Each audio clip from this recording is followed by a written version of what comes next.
বলছি জগন্নাথ দা টিকিট পাওয়ার আগে থেকে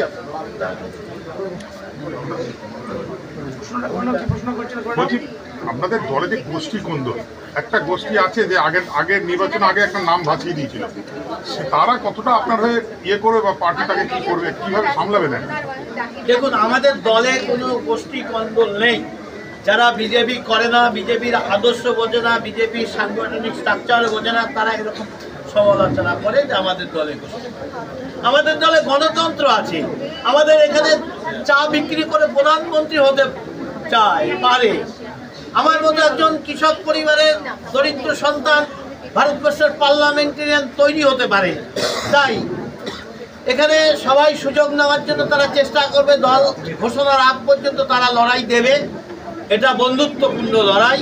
তাই আমরা মনে করি সেই জায়গায় আমরা দলের আদর্শে সবাই কাজ করবে। পরিবারের মধ্যে অনেক সমস্যা থাকে, গণ্ডগোল হয়, চাওয়া পাওয়া থাকে, সব চাওয়া পাওয়া মেটে না।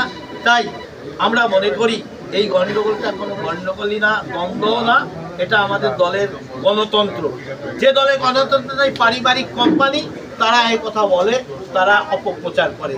তাই সেই অপপ্রচারে আমাদের কান দিয়ে লাভ নেই। বিজেপি পরিবারে একটি পরিবার অটুট থাকবে। বিজেপি আগামী দিন আরো দীর্ঘকাল রাজত্ব। এই বছর আপনার প্রতিশ্রুতি কি?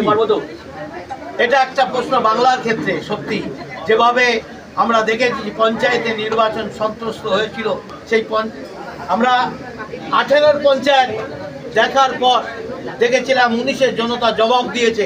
তাই আমরা 23-এর পঞ্চায়েত দেখার পর আমরা নিশ্চিতভাবে 24-এ তার ডবল জবাব তৃণমূলের গালে থাপ্পড় মারবে। বিশেষ করে সন্দেশখালী ঘটনার পর জনতা সচেতন। মায়েরা মাতৃ সমাজ ক্ষোভে ফুঁসছে, কবে আমরা ভোট দিতে যাব। কেন্দ্রীয় বাহিনী থাকবে, নিশ্চিতভাবে সমস্ত মানুষ নিজের ভোট নিজে দিতে পারবে। যতই হাত কাটার ক্ষতে আদিক, তারা গর্তে ঢুকে যাবে, তাদেরকে জেলে পুরবে সাধারণ মানুষ। এই বছর আপনার প্রতিশ্রুতি কি? আজকে তো প্রথমেই আপনি দেয়াল লিখন দিয়ে ভোট প্রচার শুরু করবেন, কি বলবেন? দেখুন, ভোটে লড়াই করতে গেলে প্রচার স্বাভাবিক নিয়ম। প্রচার আমাকে করতে হবে। শুধু দেওয়াল লেখানি নয়, ভোট চাওয়া, জনসভা, কর্মী বৈঠক, এটা একটা পার্ট। তাই দেওয়াল লেখনটা প্রথম, এটা স্বাভাবিক। সে কাজ আমরা করছি। কর্মী বৈঠক আগের থেকেই করছিলাম। দেওয়াল লেখা তো প্রার্থী ঘোষণা না হলে হয় না। ঘোষণা হয়েছে রাত থেকেই, গত রাত সঙ্গে সঙ্গে ঘোষণার সঙ্গে সঙ্গে কর্মীরা, আমি সর্বত্র খবর পেয়েছি, বহু দেওয়াল লিখেছি। আপনাকে তো আজকে দেওয়াল লিখতে দেয়।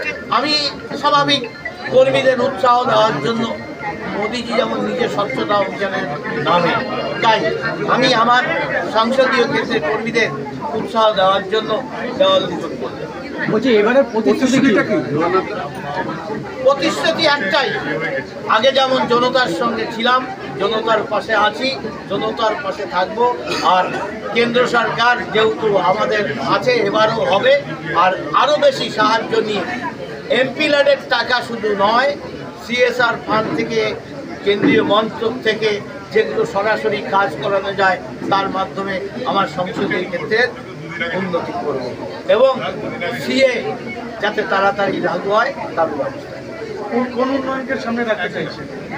আমি আমার রানাঘাট লোকসভা ঐতিহ্যবাহী লোকসভা, এই লোকসভার মধ্যেই স্বয়ং চৈতন্যদেব যুগাবতার, কলিযুগের অবতার যিনি জন্মেছিলেন এই মাটিতে, সেই জায়গাকে কেন্দ্র করে বিশ্বের সবচাইতে বৃহৎ মন্দির তৈরি হয়েছে এবং তীর্থক্ষেত্র ওটা। তাই রেল যোগাযোগ গড়ে তোলার ব্যবস্থা করছি, করিমপুর পর্যন্ত রেল পৌঁছে দেওয়ার ব্যবস্থা করছি, সমস্ত ট্রেনগুলো 12 বগির ব্যবস্থা করছি। এগুলো আমার একটা প্রয়াস।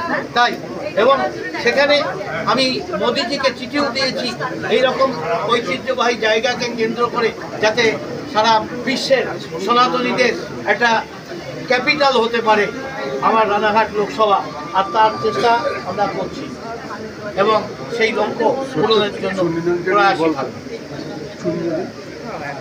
ঠিক আছে, এখন